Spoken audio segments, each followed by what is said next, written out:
ẹ káàbọ̀ sórí ìkànnì ẹ̀fọn abalẹ̀ fún adájọ́ tó ń ṣó lẹ́gbẹ̀ẹ́ wa ẹ̀ a sì máa bí ẹ̀ fún ẹ̀wọ̀ inú fídíò tó ń wo lẹ́gbẹ̀ẹ́ mi ẹni ìlú àjáde tó tún pẹ́ẹ́pẹ́ àṣírí tẹ bá gbọ́ àwọn àṣírí yàjóyàjó àwọn àṣírí tó jẹ tí gbèsè òun lẹ́nu yìí tú ẹ̀wù kílẹ̀ ló tún pa tẹ́lifí tó àwọn àṣírí kàkàkàkà tó le tó bá ẹ̀wù gbogbo ẹ̀lẹ́ máa náfà láti jẹ gbádùn lẹ́kùnrẹ́rẹ́ lórí ìkànnì wa lẹ́ni tó bá jẹ́ ìgbà àkọ́kọ́ lè tẹ̀ dáa fún ìkànnì wa ẹ bá a subscribe like comment kẹ́ share ẹ lè máa jẹ́ káfà ní kọ́ńtẹ́ẹ̀tì nígbàkúgbà lóòkè tàbá fi lè tẹ̀lé wọn àlùsọ̀gbọ́n ìmọ̀ àti òye gẹ́gẹ́ sọ pé fídíò wọn lẹ̀ tàbá play fún àtọ̀pọ̀lọpọ̀ evidence takó wá ẹ wo fídíò náà rèé ẹ̀ka fìdí abẹ́ tó. Yomi Fabiyi ti jẹ́wọ́ o Yomi Fabiyi ó ti jẹ́wọ́ bọ̀ ká tó lọ sí ọ̀dọ̀ Yomi Fabiyi ẹ jẹ́ ká lísìn sí kíni baba Lanko. I'm so tired oh guys, I am extremely tired. I've not been this tired, I'm exhausted gan. Mo gbaṣẹ́ kan ní iṣẹ́ tí mo dẹ̀ ń ṣe ẹ̀kẹ̀dẹ̀ ní anytime tí mo gbọ́dọ̀ deliver a ṣe ń close náà. Sherry àti Lizzy Anjorin ṣé mo gbà ẹ́ sádàdì? Fún Tinubu. Kò fún Tinubu tàjọ. Fún Tinubu. Àti owó bẹ́ẹ̀mẹ̀ ìyá. Kò síbi tí mò ń lọ láyé yìí máa ń gbé bàbá yìí dání bàbá bá mi àfi ibi tó wáyé pé òkè kò yọ tó bá jẹ́ pé anything tíátà mi ò fi Lanko ọmọ ọba Dubai ṣe rí gbogbo ẹ lọ wò wọ́n ẹ lọ wo gbogbo fíìmù mi ẹ rí pé a lot of comedy relief wà ń bẹ kó má sí àyè fún baba Lanko máa create àyè fún wọn even when other people look down on them I love them. Do you know that baba Lanko tó bá wà pẹ̀lú máa yẹn ayé ló dayé ìjọ mọ̀ wípé irú àwọn baba Lanko yìí tó bá lówó lọ́wọ́ kò kọ̀ háyà wọn fọ èdè kan wá pa ẹlẹ́rìn kò sí tẹ́rápì tó tó kò tí sí ta ló ti meet Lanko ọmọ ọba Dubai rí Lanko tó bá wà pẹ̀lú Lanko ṣe rí irú baba Lanko yẹn téèyàn tó bá fẹ́ enjoy rẹ̀ kó rọra pé ìwọ àwọn fámìlì ẹ̀ kó dẹ̀ bèèrè baba Lanko pé Lanko èlò ní pàdé kó sanwó wàá máa tọ̀ sára ọmọ this woman dey enjoy see fresh body funny enough he's on Facebook o hey he's on Facebook o wàá wo ẹ jẹ́ ká gbọ́n ohun tí baba Lanko sọ. Yes, bẹ́ẹ̀ Nàìjíríà yẹn ni mo rí pé ó popular. Kò fún Tinubu, kò fún the first lady. Gbogbo ẹ̀ ni mo bá ṣe. Kí ẹ lè sọ nípa àǹtí. Ṣẹ́gbọ́n ọ̀tọ̀ sọ owó Tinubu kò fún the first lady owó naira bet fíìmù tí mo ṣe last kò sí production mi tí mi lò mo ní àwọn setting tèmi èmi ò ń du àwọn àgbàlagbà lèmi máa ń like àwọn àgbàlagbà tó máa rí pa àwọn bàbá yìí wọn fi bẹ́ẹ̀ fẹ́ máa so I'll go and bring the best out of them gbogbo dẹ̀ mọ́ fún mi dáadáa àwọn baba Lanko funny o wo tó bá jẹ́ kí n sọ kọ́kọ́ fún ẹ tó bá ní family gathering tó bá ń bọ̀ wálé ní December tó bá jẹ́ pé family gathering pé Lanko ẹ kọ gbójú ẹ sanwó ẹ pé Lanko ẹ pé Ijesha náà Ijesha Lanko àgbákò làwọn méjì ni production tó yẹ kí n fọ̀sẹ̀ kan ṣe nítorí ẹ̀rìn àṣìwádìí ẹ̀ lọ́sẹ̀ méjì àríntà me I'm a very friendly person me I laugh a lot o mo máa ń rẹ́rìn gan o mo máa ń ṣeré gan o ẹ gbàgbé òṣì tí awọkáwọ yẹn idiot yẹn ṣe èmi in fact it's because I love my spirit is so free that was the reason I love this baba Ijesha baba Lanko all the comedians. Let me tell you a story about Ijebu. This same Ijebu, when we wanted to do Kofo Tinubu, 3 days because of Ijebu, wọn ò jẹ́ ká ṣiṣẹ́. Mo dẹ̀ insist pé òun ni mo máa lò. Àwọn kan sọ pé àwọn ò lò Ìjẹ̀bú, mo lóhun ni mo máa lò. Day one náà ṣiṣẹ́. Ìjẹ̀bú àti èyí tó padà lọ gbélé awọkáwọ lady tó ṣe nání mi nínú Kofo Tinubu. Lady yẹn wọ́n lára ẹ̀ ti bàjẹ́. Páwọn ò lò ń la máa lò 3 days la fi yaṣẹ́ tó kámẹ́rà mi tó fi ń waste pàtó di day 3 or day 4 láàárọ̀ làwọn yẹn wá sọ pé kí ni títí producer lẹ́yìn tó ń fẹ́ lóore ẹ̀dẹ̀ ní dandan àṣà pọ̀ sí ṣe rí baba Lanko lè sọ díẹ̀ nípa mi I have done my own part I have tried my best what if something very important dey there which I am very sure it will be there Why me 3? Let me tell you something. When you get to a stage in life, má jẹ́ kí business ẹ pa ẹ́. Whatever in that bag, whatever at all in that bag. If something is missing in my bag, I'll take legal action. I don't need to come and pull up dramas on social media. I'm an entrepreneur. I'm a business tycoon. I have my brand, I have my name, I have an address. I can never roll like beggars. You see, in business or in life, if your fight is genuine, you don't need to bring it on social media. All those Awoka was doing is to collect donations. When you want to take people to court, you don't announce it. When you want to deal with people legally, you don't announce it. If I start pounding on the issue of the flight that happened, it will affect their business, of which, what is my gain if their business is being affected? Ṣé bàbá mi ti ra plane? Ìyálà ìyá mi ra plane. Èmi ti ra plane láyé mi. So why ti ṣe máa bà plane oní plane jẹ́? Nǹkan tó ń ṣe fún mi lánàá, èmi náà fi gbàdúrà fọ́lọ́run pé Ọlọ́run orí mi o. Orí inú mi, orọ́kọ mi, orí ìgbésẹ̀ mi o. Kọ́dún yìí tó parí, tó kù kọ́dún yìí parí, mi mọ́ bó ibẹ̀ ṣe jẹ́ kí èmi náà ra plane tèmi.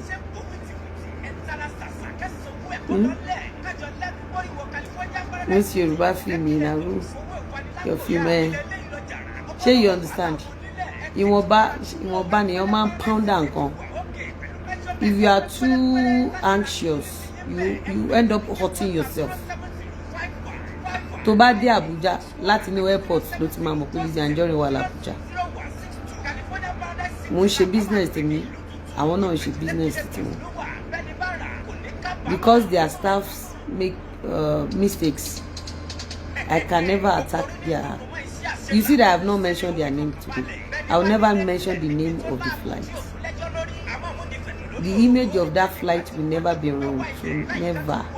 Because me too, I want to buy plane. Me too, be 1,000 and mo ṣì nínú owó plane o. Be 1,000 naira. Èmi náà dá owó plane mi jọ kọ́lọ́n jẹ́ òjò. Mo ti rí 1,000 naira. I believe one day me too, I will have a plane now. I will have a plane. Tó bá fẹ́ ga láyé, àwọn tó ń ga nínú ayé máa ṣe ẹ́. O gbọ́dọ̀ bá tí wọ́n jẹ́. Tó bá fẹ́ ga. Àwọn tó ga nínú ayé dayé tó jẹ́ pé téèyàn kan bá ń ga, wọ́n á lọ́wọ́ ẹni tí ò ga. Wọ́n láwọn fẹ́ fi gbé ṣubú. I will never be part of that. Being a speaker on this cyberspace, I have some videos with me that I can use to analyze them. But what is my gain? What is my gain? If I start shouting, so playing, it's not good. It's not good. Gbogbo bá yẹn treat wa lánàá, gbogbo bá náà ṣe ra maintain, a fi ń tọrọ Ọlọ́run. Ọlá ìjọ tó fìyà jẹ nínú plane. Tó sọ pé aago 3 làwọn máa dé, tó dé láago 8. Tó tún wá fi wálẹ̀ sínú plane over 1 hour tó rú mú wa tí gbogbo ẹ̀dọ̀ wa ti gbóná tó yìí ń kọ́ wa. Olúwa wọlá bí wọ́n ṣe ṣe tí àdẹ sọ pé kí tiwọn bàjẹ́, má wàá jẹ́ kí tiwa náà bàjẹ́ báyìí. Jẹ́ káwa náà gbénú plane pè tán nǹkan tó ṣẹlẹ̀ lọ́jọ́ yẹn. Amen. Wọ́n máa mi àlè ti thank you. It was 10,000. Ṣé ẹ ti ná níbẹ̀ ni? Mo ti ná 9,000 naira ń bẹ̀.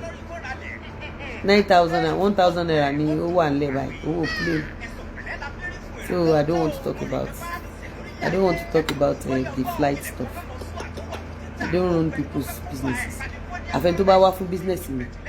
Though wọ́n ti wá fún business mi lánàá, but that is the first time. That is the first time. And I pray second time will never happen. You don't understand? Because only flights ti máa ń wọ̀.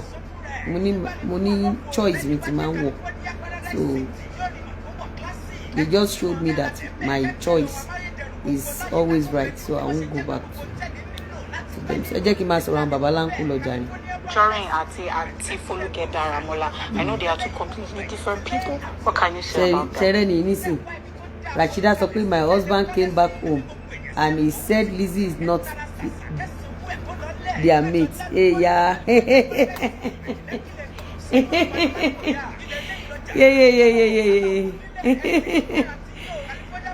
So your husband was there yesterday. It is well. It's one of those things. I want to play. There is nothing God cannot do. There is nothing He cannot do. So Lizzy Anjorin, inú ọmọ tó ní respect industry yìí láyé Lizzy Anjorin, Abẹ́òkúta ló ti train. Ẹlẹ́gbọ́n ti Lanko sọ. Ẹlẹ́gbọ́n tó sọ. This is a man that never. Mo ti bá Lanko sọ̀rọ̀ sí àti tó 4-5 years. I tó 4-5 years. Mo ti bá Lanko sọ̀rọ̀. Baba Lanko dẹ̀ miss production mi kankan rí ní school. Tó bá jẹ́ pé bí Ìyábọ̀ Òjó ṣe portray wa ni, ó yẹ kí ara wọn tá pè sí fíìmù kan tẹ̀ ti jáde kan wá bojú wa jẹ́. Ẹgbọ́n tí Baba Lanko sọ. This Baba has never missed any of my production in history. Òfò Tinubu táìtì. Àti owó bẹ́ẹ̀ Nàìjíríà. Yes, bẹ́ẹ̀ Nàìjíríà ni mo rí pé ó pọ̀ pé. Òfò Tinubu kò fó the first lady. Gbogbo ẹni mo bá ṣe. Kí ẹ lè sọ nípa Aunty Lizzy Anjorin àti Aunty Foluke Daramola? I know they are two completely different people. What can you say about them? Àwọn méjèèjì ọmọ mi ni wọ́n. Lizzy Anjorin, inú ọmọ tó ní respect industry yìí láyé Lizzy Anjorin, Abẹ́òkúta ló ti train. Ilé ẹgbọ́n tí Baba Lanko sọ. Màá ti bá bàbá ìsọ̀rọ̀ àti lé ní 4-5 years. Àti tó 4-5 years. Ilé ẹgbọ́n tí bàbá yẹn sọ. Ilé ẹgbọ́n tí bàbá yẹn sọ. I'm a very peaceful person, but àwọn ọmọ burúkú, àwọn ọmọ méjì tó ń da film industry yẹn, they need to be dealt with. Mo ṣe fẹ́ kó rí ìyá. Ẹ máa gbọ́n tí bàbá sọ. Ọmọ wa ni. Ó kàn ọmọ kẹ́yàn kò wọ́n sí. Tó bá dẹ̀ ti ń kọ̀ wọ́n sí ju people will see you as something else. So tó yẹ bá jẹ́ ni tó máa ń tètè rí. Funny enough, gbogbo àwọn Baba Lanko yìí wọ́n rí mi nírú side báyìí rí. Lójú àwọn èèyàn tí point mi ò yé, wọ́n máa rò pé mò ń kọ̀ wọ́n sí. Ìwọ̀sí tí mo ti gbà lórí cyberspace kò sẹ́ni tó lè gbà. Ta ló lè gbà wọ̀sí tán ti fi lọ̀ mí lórí cyberspace kó náwó sókè? Tí mi ò dẹ̀ sọ nǹkan kan tí mi ò reply. Ẹni tó bá lè ráwọn ọmọ tí Ìyábọ̀ Òjó ń gbé jáde ni. Ojú lásán lẹ rò pé Ìyábọ̀ Òjó fi ń wà kìsàkiri. Ráwọn ọmọ tí Ìyábọ̀ Òjó gbé jáde.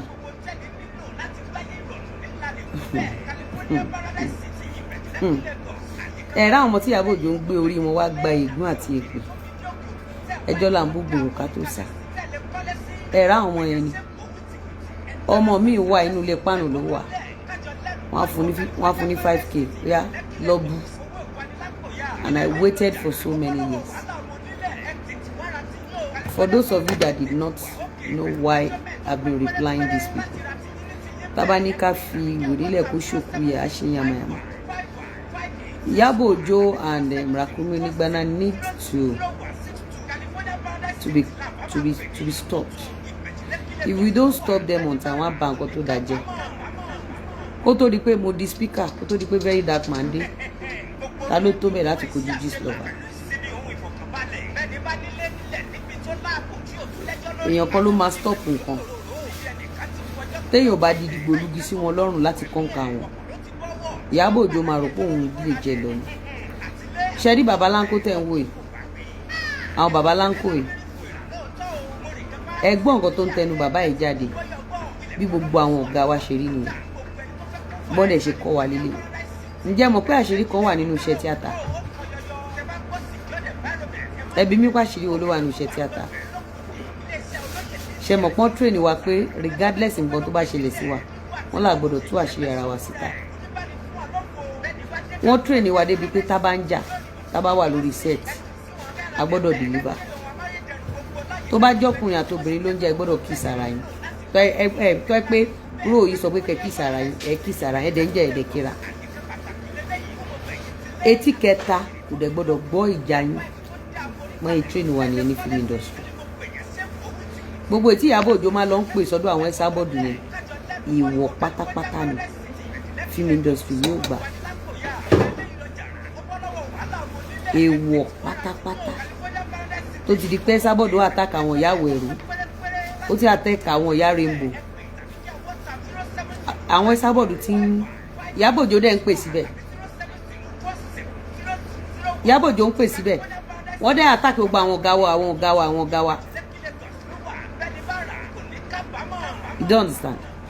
Mo rántí pé Lanko àti Ìyanu network yìí tí àwọn ọmọ yìí ṣe náà ló ń jóun láàrin àwọn bàbá àti ìyá yẹn.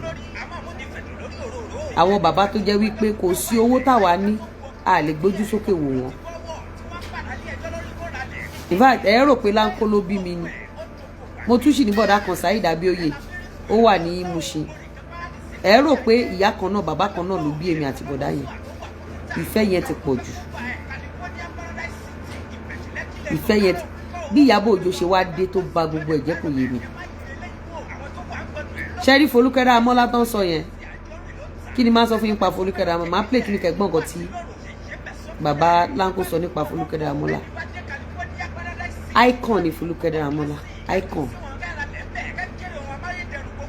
First time tí màá sọ pé kì í mo pàdé artist tó fìfẹ́ hàn mi, Folúkẹ́ Dáramọ́lá ni. And for that reason ẹni máa ń lò fún. She took me to her house at Ijayi. I met her 2 children then, they were small. Folúkẹ́ Dáramọ́lá mà dá o. Folúkẹ́ Dáramọ́lá òpin ìwà ni. Folúkẹ́ Dáramọ́lá obìnrin tí ọkùnrin kúnlẹ̀ bọ̀ ni. I don't talk to her. We are not close though. Me and these people, I don't have time. But ìtàn bá ṣe àrántí pé wọ́n ṣe. I must be sincere with you. Folúkẹ́ Dáramọ́lá tó bá rí pé Abẹ́òkúta government tó bá ní access ìgbẹ́ síbẹ̀ ó ń kó gbó ní tíátà lọ. Tí Folúkẹ́ Dáramọ́lá bá dé Lagos State, tẹ bá rí Folúkẹ́ Dáramọ́lá pẹ̀lú àwọn olóṣèlú, kò ń ṣe nítorí ara ẹ̀ ó ń kó gbogbo àwọn onítíátà lọ́bẹ̀. Tẹ bá rí Folúkẹ́ Dáramọ́lá l'Ondo State, tẹ bá rí lọ́dọ̀ àwọn Òṣogbo, àwọn Èkìtì, Folúkẹ́ Dáramọ́lá ló máa organize gbogbo onítíátà. Kì í ṣe pé kán lọ sí ṣaṣẹ́wó, àtàgbàlagbà àtọmọdé ló máa kó lọ. This same Folúkẹ́ Dáramọ́lá tó bá yẹ pé bínú ṣe rí nìyẹn ṣe ń lówó ni. Ní film industry yẹn kò sẹ́ni tó máa lówó Folúkẹ́ Dáramọ́lá lọ́wọ́. Gbogbo owó tó yẹ kí Folúkẹ́ Dáramọ́lá fi jẹ́ èèyàn láyé ẹ̀ ó ti fi ṣoore tán. In fact, I learn a lot from someone like her. Pé ilé ayé yìí èmi náà ti bá ní kọ́ńtàkì, mo máa ń release ẹ̀ fáwọn èèyàn. Èmi ò tiẹ̀ lágbájá wá já lọ gbà. Ṣé rántí pé journalist kan náà ti kọ́ rí pé mo gbé òun lọ síbi kan kíní ọ̀kìnrin kan, àfi bí Ìyábọ̀ Òjó ṣe dé tó sọ gbogbo ẹ̀dùn. Ẹ ká gbọ́ nǹkan tí bàbá Lanko sọ ká wá tú àṣírí ìyẹn nípa dé. Wọ́n máa rí èrè ìkókó Lizzy Anjorin ọmọ gidi àlùbáríkà ọmọ ni. Ọlọ́run jẹ́ aláburú, ìfá kí fóònù wọn lẹ́yìn sí pé ẹ̀ lọ bàbá dájú ẹni ìdìbò báyìí lẹ́ẹ̀kẹsẹ̀. Ilé gbọ́dọ̀ sọ dádì ẹ̀, I call all of them my daddy. Tí n bá ń ṣe fíìmù, tí n bá pe Lanko, tí Lanko bá láwọn ò ráyè máa ń cancel iṣẹ́ mi ni. Màá sọ fún director mi pé tí Lanko bá sí lórí sẹ́ẹ̀tì mi ní ṣe. Tí Lanko bá rí aago mi, Lanko mọ̀ pé mo ní production ni. Àdẹ̀ kì í sọ̀rọ̀. Mi ìmọ̀lé wọn, mi wá wọn lọ. My own is ayọ̀ mi ni pé I love these people. I love these babas. Tí n bá ṣe production. Màmá kan náà wà ní Ìbàdàn, màmá Mistura. Màmá tó ṣe ìyá mi nínú òfò. The same thing, màmá dada. Màmá kí lórúkọ bọ̀dá yìí o, mami Ìyá Rainbow máa da o. Tẹ́ bá mọ film industry nígbà kan kírú Ìyábọ̀ Òjó yẹn tó dàgbà. Film industry is the most sweetest place. Bàbá kí lórúkọ dáàdi o, Bàbá Bello. Ẹ mọ̀ kan tí máa ń pe Bàbá Bello ni. máa ń pe bàbá Bello ní ọkọ mi, mo máa ń pe FM ní stepson mi. It was so sweet. Bàbá Odule, bàbá Jídé kò sọkọ, oh no. No. Ṣẹ́rí awọkáwọ ìyà tó wà ńlẹ̀ fún níwájú Ọlọ́run àti ènìyàn ojú ọjọ́ orí ìyá tó bí lọ. Sweet people. Bàbá yìí Lanko òun àti Ijesha máa ní fún ẹ problem. Ijesha ṣe báyìí, àbúrò mi Lizzy ó mọ̀ pé nǹkan tó ti máa ẹ̀gbọ́n mi èlò ní fẹ́ fún yówó iṣẹ́ ìbèrè owó iṣẹ́ lọ́wọ́ iye tó bá fún mi náà ni tí bá dẹ̀ máa fún gbogbo olówó gbọ́n mọ̀ mi production mi kò sẹ́ni tó sanwó tó mi, kò sẹ́ni tó sanwó tó mi, péyàn sanwó fún kù kò tí sẹ́ni tó san tó mi.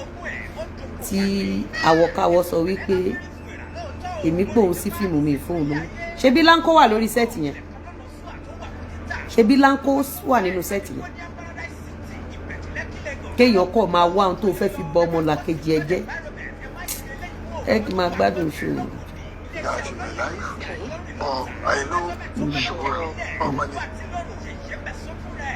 Ọlọ́run jẹ́ alábúrò, Ọlọ́run jẹ́ alábúrò. Ìgbà kí fóònù mọ́lẹ̀ sí pé hello, bàbá ìdájí ẹni ìdìbò báyìí lẹ́ẹ̀kẹsẹ̀. I have never done that in my life, but I know she will. Folúkẹ́ Dáramọ́lá, ó ní àwọn kọ̀ọ̀kan táwọn tó kù ní. Ìyẹn ni pé ó ń try láti gbogbo àwọn elders táwa gbàgbé sínú ilé. Ó wá ń tọ́jú ọba fọ́ọ̀dù ṣe ń ṣe yẹn náà. Ṣé ẹ gbọ́? Ṣé mi ti sọ kí ni fún yín nípa Folúkẹ́ Dáramọ́lá rí? Ṣé mi ti sọ kí ni fún yín nípa Folúkẹ́ Dáramọ́lá? N tó ní kálukú bá ṣe sórí èmi ò rí ibi téèyàn ti ń kógun ja àwọn kọ̀líìgì ẹ̀rí. Mi ì tí ì rí for the first time I'm saying it and I'm highly disappointed. Sórí ẹ̀yin tẹ́ wà lórí social media tẹ́ ń tẹ̀lé àwọ̀káwọ̀ ó ní fídíò kan tí mo fẹ́ gbé wá lẹ́yìn ilé ẹ jẹ́ n play lè tán. Wish that is a very good day. Uncle, I thought you were talking about Folúkẹ́ ti ṣe ti pẹ́. Kí lẹ gbọ́ Folúkẹ́ ti ń ṣe tipẹ́tipẹ́. That is what me I know Folúkẹ́ for. Folúkẹ́ used to help all the old ones in the industry. Then ọmọ kan tó yà mọ́tò wọn ló kọ́ wọn tó lọ fún wọn ṣe lókọ̀ wọn ẹ̀dá àwọn bàbá ẹ̀ ó kọ́ wọn lọ sí camp.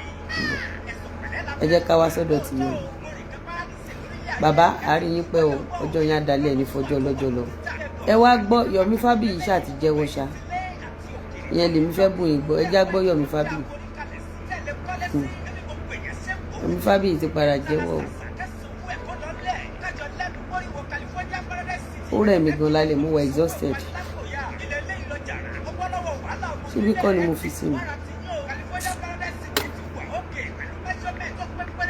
Mo wà very very exhausted lálẹ́.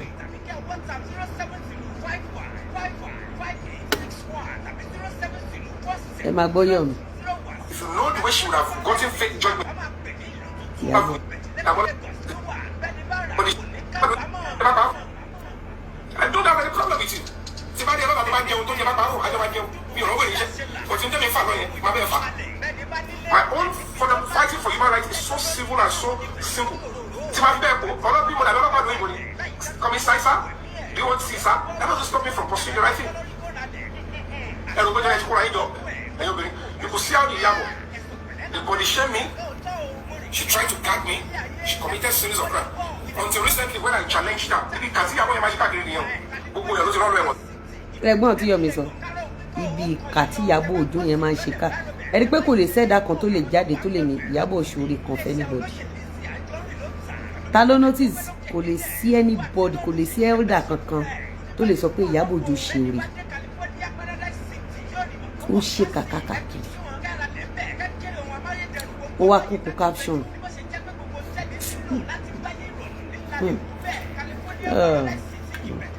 ṣe ẹgbọ́n ọ̀tán sọ nípa ẹ̀ ó ń ṣe kàkàkàkiri ẹ máa gbọ́. Fẹ́ni dàgbà rán lẹ́wọ̀n kẹ́mi olúná ìrọ̀ lẹ́wọ̀n bàbá Ìjẹ̀ṣà àwọn ọlọ́ba bẹ̀ wọ́n ní kọ́ lọ́rọ̀ lẹ́wọ̀n tó ló ní onímọ́tò tó ti kúrò lẹ́kọ̀ọ́ sí tẹ̀jọ́ ń ṣe bàbá tó ń gbọ́ fún ẹ̀ ìgbà yà wọ̀n ìjẹ́ káàkiri. Okay ṣé bọ̀dá yẹn bá involve nínú kinní yẹn ni ó létà fi gist lọ bàbá yẹn bọ̀dá yẹn náà jẹ o ó létà fi gist lọ bàbá yẹn really èmi kọ́ ló gba àwọn tó ń ṣe gbogbo kinní yẹn fún bí àwọn tó wíìkì ni o òun náà ó mọ àwọn ọ̀gá ẹ̀. She almost want to send me to prison too. Nígbà tí orí ẹ ṣe wọ́n á challenge wọn òun princess ní last year but àbí year ìṣẹ́ ni that's beckon on Lagos state government to charge àwọn àbíkọ́lá tó kọ ẹ mọ̀ wọ́n ti yàwó ẹ ṣe behind me wọ́n pẹ̀lú àwọn lọ́yẹ̀ wọ́n lè lọ package court case wọ́n package ẹ̀kọ́. ilẹ̀ gbọ́ tán ní Ìyábọ̀ Òjó package court case.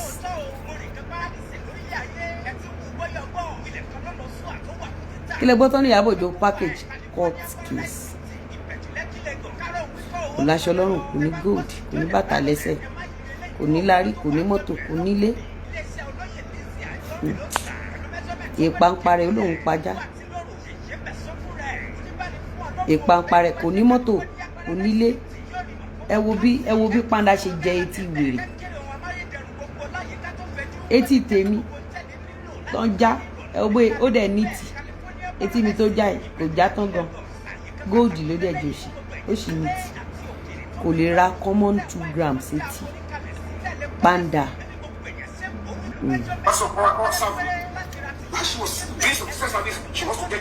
ṣé ń gbọ́ ṣé ń gbọ́ ṣé ń gbọ́ ṣé ń gbọ́ ẹ̀rí kò níṣẹ́ kò lábó fẹ́ ní fake judgement lórí Yomi Fabiyi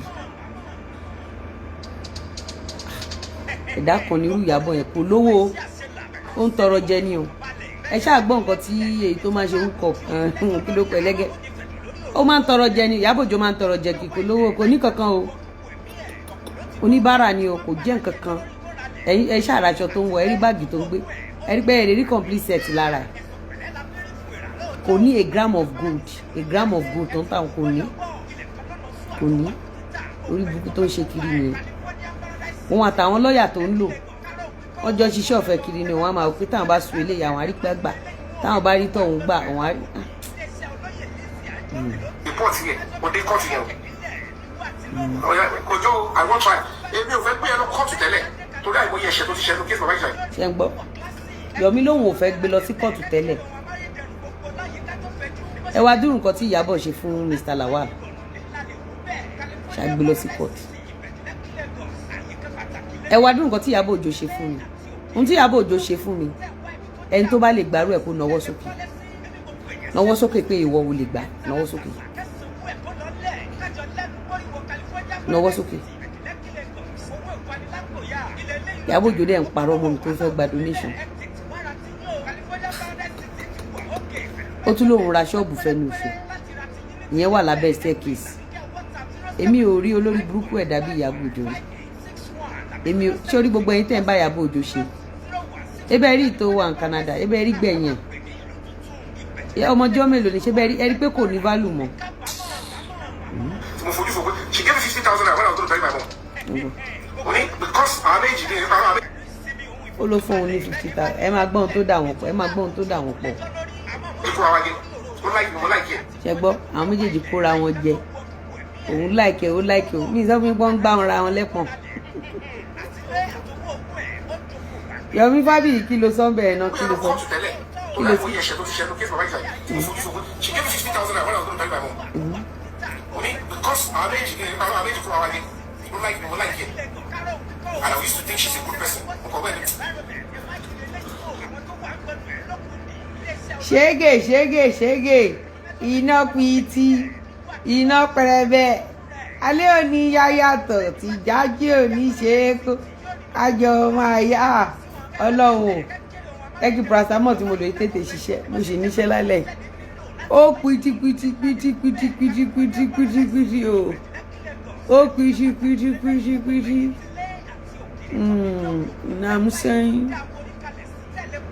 ọkùnrin àwọn jẹ wọn làlákìbó Yomi olóṣì ó ti fẹ́ pọ̀ tí gbogbo wa bá ń di òbò Ìyábọ̀ a máa dá Ìyábọ̀ orí ẹ ti bàjẹ́ èmi ò sọ fún ìlànà pé torí jẹgẹjẹgẹ ló ti lọ ń kọra mọ́ Yomi ò ṣẹ́ Yomi gbé wa débẹ̀ lẹ́ẹ̀kan sí. Because our age, our age for our game. We like it. Yeah, and I used to think she's a good person.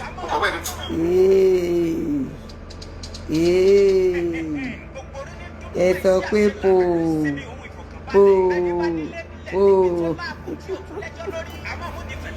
Ẹ̀wẹ̀ fi mí lẹ̀ mo retí client mi o. Yomi. Ó wá fún wa ní gbódídí ṣán. Mo ṣàrí tó ń pè ní kébé superman. Ṣé Ìyábọ̀ ti rí kébé? Ó ti rí bọ̀rálẹ̀ Yomi ni. Aṣọ ọmọ dá síbẹ̀. Àṣé Ìyábọ̀ òjò fẹ́ kẹ́ anybody débẹ̀ ni. How many people ṣe pẹ̀tẹ́ di don for ní kíni? For whatever it is, she was there for me nígbà kan rí. Nígbà tó ń rorò. Nígbà tó ń lò tó wẹ̀lì. Lẹ́yìn rented housewarming. Ebi wọ́n ni ìwọ ní chief launcher. Ṣé mi sọ fún yín lánàá? Ilé náà ó ti pè mí sí fíìmù rí. Mo tún wà bẹ́ẹ̀ tó fún mi lówó gbà fẹ́ bẹ́ẹ̀ mọ́ sí mi. Mo lè tún ṣé wo gbà kan náà bókè o. Bóyá ọ̀nà sílẹ̀ fún mi ṣe o. Bóyá máa jẹṣẹ́ mi kébí náà jẹṣẹ́ o. Èèwà ó jígbíjígbí.